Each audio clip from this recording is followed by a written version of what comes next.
Hey, it's your Philly neighborhood counselor, Dr. Will. Welcome to the Heal Always podcast, Wellness and Welcomes.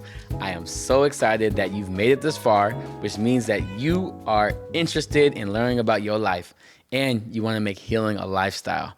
So, wait, let me look. I can drink tea to that. That's wonderful. This is for you. I'm drinking this, but this is for you too, though. Cheers to you.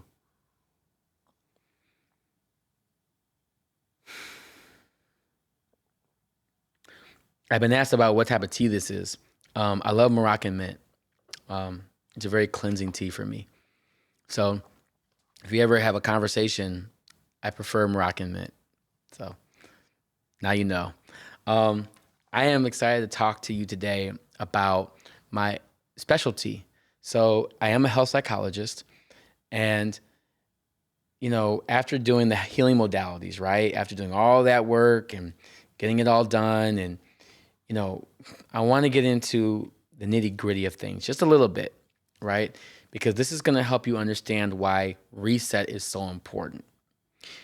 So I'm an expert in secondary traumas, right? Moral distress was the definition, but to bring it down is secondary trauma. So once again, moral distress is knowing the right thing to do, but because of an institutional or organizational constraint, you're unable to perform at your best ability, which causes secondary trauma like burnout, compassion fatigue, job life satisfaction issues, overdrive, right? And so as I was studying this, I was noticing that there were so many people just experiencing this overwhelmed feeling, or this burned out feeling, or this lack of compassion. These healthcare workers just going through these things, these spiritualists that were going through things, and like they just couldn't regulate.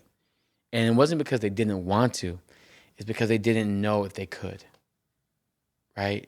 They lost hope into the work that was happening. And to be honest with you, during the pandemic, which we're just still getting out of, by the way, the residual of that has changed the way we looked at valuing healing, helping others, opening ourselves up. It's changed the way we look at time, investment, money. It's changed the way we looked at our families, relationships. It's adjusted the way that we are. And I don't think people have really, we've kind of desensitized ourselves. And so what I'm hoping today is to teach you about secondary trauma, and then also offer you what reset creates, which is the ultimate goal of reset, is a secondary healing. As a term that has never been used before. It's a term that has not been discussed. And you are the first people to hear about this and learn about this outside of my journal articles. So I'm happy to give this to you because I don't know who else will ever use this. And I hope that this does something for the movement of healing in the emotional homeostasis, remember from the past episode, that is actively healing. So I hope that this awareness is going to give you the chance to make active healing contagious, right? So, first things first.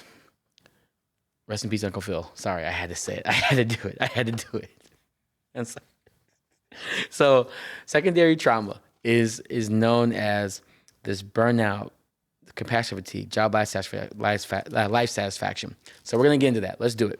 So burnout is understanding that you are going beyond your capacity, yet you still perform at your expected capacity. When you're going beyond your capacity and expected to still perform at your expected capacity. That's a weird way to say it, right? So let's break it down. So it's important to understand that when you're in burnout, you understand the exhaustion. You understand the limits that are occurring. You understand what you're going through, but you still perform at the same expected rate. That's like doing a 100-meter dash for a mile and then being confused about why you couldn't make it all the way, right? Burnout, a lot of times people experience a lot of depressive symptoms, a lot of anxiety-like symptoms. Sometimes in burnout, you start to reorient or reprioritize things in a way that's not really aligned to who you are. You start prioritizing things that really aren't that pressing, but then you make them the most important thing, simply because you feel like um, if you just keep going, something will happen differently. So there's a difference between burnout and overdrive, and I want to talk about that. So I focus more on overdrive than burnout. So burnout is like the exhaustion and like the decay or the dismantling of what you're going through, right? You get exhausted, you get tired, it's hard to sleep, you get wiry, you become very irritable about things, right? You're experiencing these symptoms. And a lot of times what that feeling does, it makes you have compassion fatigue. So you kind of lose the empathetic value of that you once had doing things that you once loved or you normally perform at. And so sometimes in moral distress, you know that you should be more empathetic, but because of how you're experiencing things in life, you sometimes end up not being able to put your best foot forward, and you realize that you're not at the true ability of your capability. And remember what we said earlier, sometimes your capability is not your availability, but in burnout, you truly still perform at your capability and you are not available at all. So let me ask you a question, side quest. Are you currently going through something in life where you feel truly exhausted and you just have nothing left to give, yet you're still putting your best foot forward regardless of the outcome? You're hoping the outcome goes well because you're trying. You're going beyond your capacity. So think of it like this. When my arm is all the way out, right? When you punch, right, they always say you should bend your arm a little bit because you might hyperextend it. It also is more dangerous too, right? And so a lot of us need to bend our arms in life, and we don't do that. And so it's important to understand that when you're in burnout, you kind of lose sight of the finish line and it never seems to be over with. And so you keep working, which goes into compassion fatigue, where you start becoming a little more careless, or you start, cutting corners sometimes, or you start losing the sincerity of your intentions, right? You know how you always have the proper intentions, but the impact may be wrong? Well, sometimes your intentions also become a little lackluster, or you become more dull, right? It becomes more dull. And so it's important to check in with yourself, asking yourself, how much more of this do I really have? How much more of this can I really take? How long do I need to be patient about this? Giving yourself deadlines, right? It's important to give yourself deadlines to things that you know that you're going to come back to the next day. So one of my rules in the silver age of psychology is that in healthcare, there's always tomorrow. Because I realized it didn't matter how good I was that day or how bad I was that day. I had to come back the next day. I had to clock in and still do the same exact thing. And so maybe I did need that 30-minute nap. Maybe I should have did that yoga in between. Maybe I should have had the salad in the middle of the day. Maybe I should have ate breakfast before I came in. A lot of times in burnout, you kind of overlook or you override some of the natural qualities of life. And then you end up becoming a walking zombie sometimes. And you think having a coffee every day might be the best answer to that. That can be a hit or miss depending on your body chemistry. But I will tell you that there are some things in life that you cannot forfeit. And nutrienting your life is not one of those things you can forfeit or overlook. So remember the physical modality, the physical modal. It's important to understand that what you put into your body and what you put out in your body, burnout can be a really great awareness in that. And so burnout has a lot of stressors. Burnout has a lot of stressors. And so it's important to really allow stress to be meaningful to you. Stress can be something that can save your life if you listen to it the first time, maybe the second time, right? So I need you to resensitize yourself. So ask yourself this simple question. What am I stressed about right now in life? I'll give you some time to think about that. What am I stressed about right now in life? Try to do like one sentence.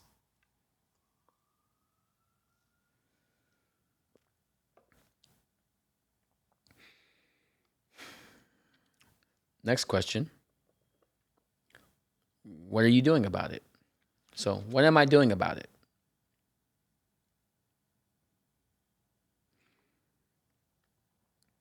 Then ask yourself, when will it be enough? That's a unique question, right? Especially if you have to do it tomorrow and you have to do it again next week.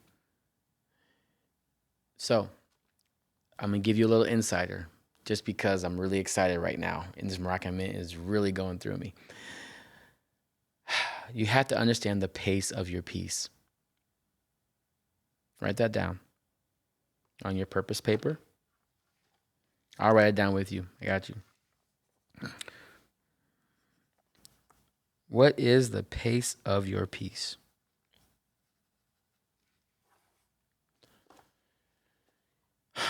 What I'm learning in life, and I'm hoping that you'll learn too, is that when you find out that you can have your day before you have other people's day, it changes the entire game. You have to have your day before you have other people's day. And so the pace of my peace is learning that I need to finish things for myself so that I can be a human for other people. Sometimes we forget to be a human being for other people. Sometimes we're forced to be superheroes, super mom, super dad, super they, them, right? We need to understand that at some point, being human is really all we can be right now. And so respecting the limitations of your greatness is a great way to understand how to work within your capacity. Because remember, your capability is not your availability. And I know sometimes, your kids need mom, but you need to be Cheryl, right? Be Cheryl today. So just do that, right? And so it's understanding that we have to live within our capacities for the day. And so this is the first way in helping to understand that we have to erase that finish line. And we have to walk that life of making healing a lifestyle. That's the importance here. Okay? So now we're going to get into overdrive. Overdrive is very, very important. Overdrive is understanding that you believe that if I get this, this, and this, and this, and this, and this, and this done, then I'll be free. So it's fake liberation. A lot of times imposter syndrome, which is a form of supremacy, but we'll talk about that later, is a way of understanding that your finish line does not exist. When you live in overdrive, you believe that there is a finish line. There is no finish line. There is a life to be lived. And so a lot of times in overdrive, you think that if you finish 10 more things in the day, that tomorrow will be easier.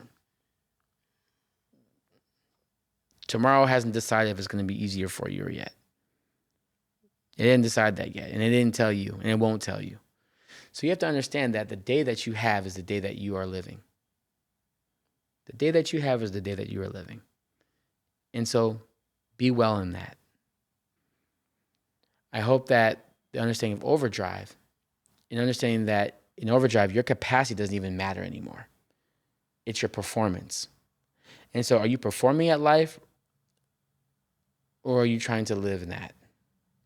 We have to learn that sometimes our performative selves, although sometimes necessary, can cause a detrimental risk to our wellness and health. Which is why the understanding that saturation and reset, what are you being saturated by, SideQuest? It's understanding that your saturation might be pouring into other aspects of your healing modality.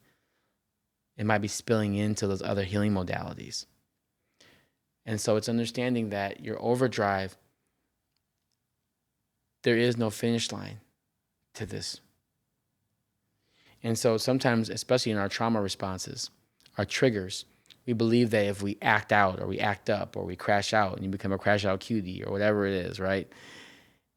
You think that crashing out is going to allow you to get through something.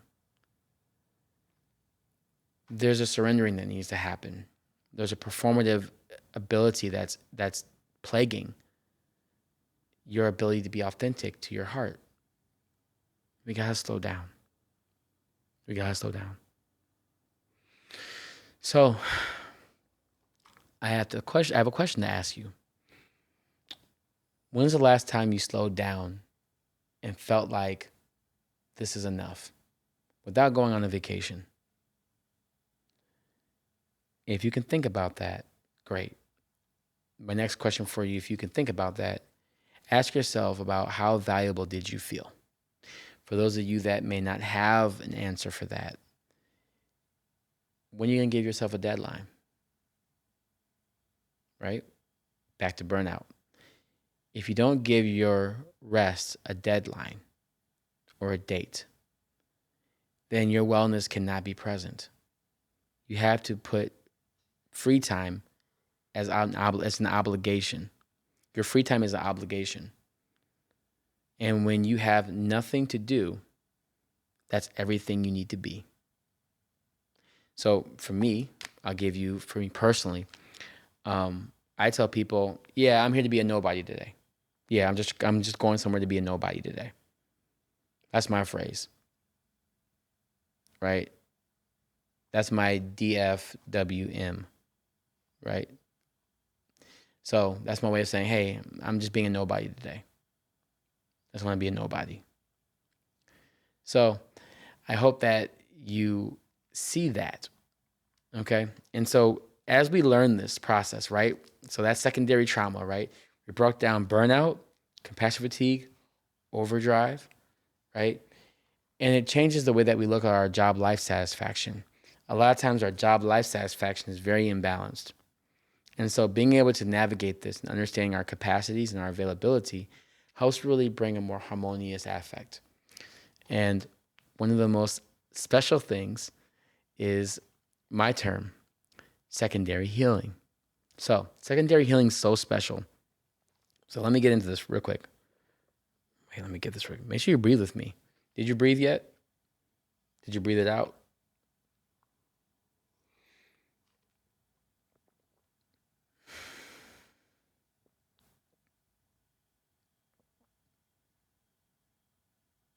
Okay. So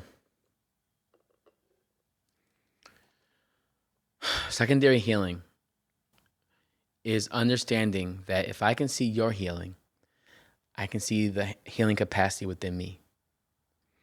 When you think about secondary trauma, a lot of times we look at how we see other people going through things, and that affects the way that we see ourselves.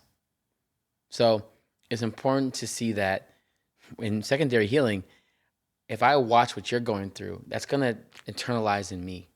So especially a lot of physicians, especially during the pandemic, they saw so many horrible things. And what they saw, they took that with them. Nurse practitioners, nurses, CNA, they saw so much. Health first responders saw so much. That affected their livelihood. It changed the way that they saw themselves, how they felt about themselves. And what happened is they didn't know where to put that. And so the research that I did helped understand the perception of moral distress that caused secondary traumas. And it was really creating this world of, I'm seeing all these things and nothing's being done about it. Who am I? Burnout, compassion fatigue, job life satisfaction. There was no place to go. And so secondary healing, if we can reverse this burnout, once I recognize I see somebody else in their healing process, it made me question the healing that I'm capable of. And then once I see that, it inspires me to see, well, what am I capable of? What is my capacity? What is my opportunity to see myself?